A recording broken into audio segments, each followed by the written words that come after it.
احنا اتقابلنا مع الراجل الطيب الاصل الجميل. قاعد بيتدفى كده وجو الشتاء وزي ما انتوا عارفين الجو عامل ازاي.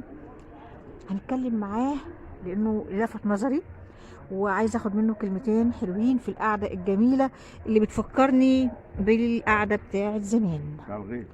بتاعت الغيط. ايوه. ازيك يا عم مجدي؟ الله يسلمك.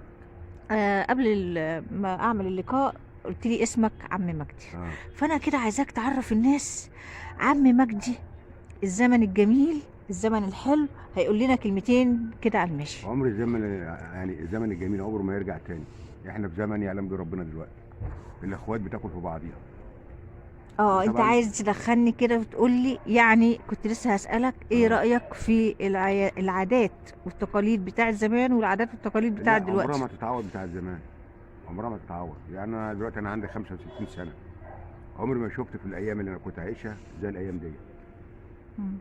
يعني الاخوات بتاكل بعضيها، اللي نازل على الفيسبوك واللي نازل على الفيس ونازل الكلام ده، في من الواقع وفي ما فيش من الواقع. يعني كله ملخبط في بعض، مفيش حاجه حقيقيه. تعرضنا لحاجات كتير، مم. بس هو للاسف برضه ما عرفناش ناخد حقوقنا، ومن اهالينا مش من حد غريب يعني.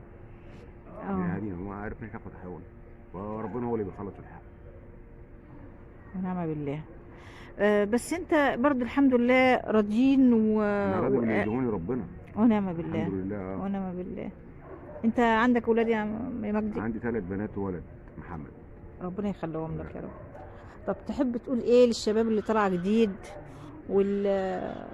والتسرع بتاعهم، وتحب تقول ايه انه الجريمه اللي بدات تزيد والقتل اللي بدا يزيد وينتشر، تحب تقول ايه للشباب دي؟ والله بقول للشباب يعني اتبعوا لنفسيكم وسيبكم من الشرب اللي بتشربوه والقرف اللي بتجيبوه دوت، واتبعوا لمصالحكم، لان مش هتعرفوا بعد كده تعوضوا الدنيا دي تاني. خلاص. النهارده اللي يشربوا سجاره ولا بيجيب له حشيش ولا بيجيب له مش عارف ايه، كل ده كلام فارغ. بس العيل بايظ، هتعملي له ايه؟ الاهل مهما تربي هو العيل بتيجي لطريق تاني. ما في ناس بتقول لك العيب بيبقى على الاهل. لا، العيب مش على الاهل، الاهل بتعمل اللي عليها، والعيل بيطلع بره بيلاقي عيل شمام يسهر معاه يعمل معاه بيعلمه بوظان.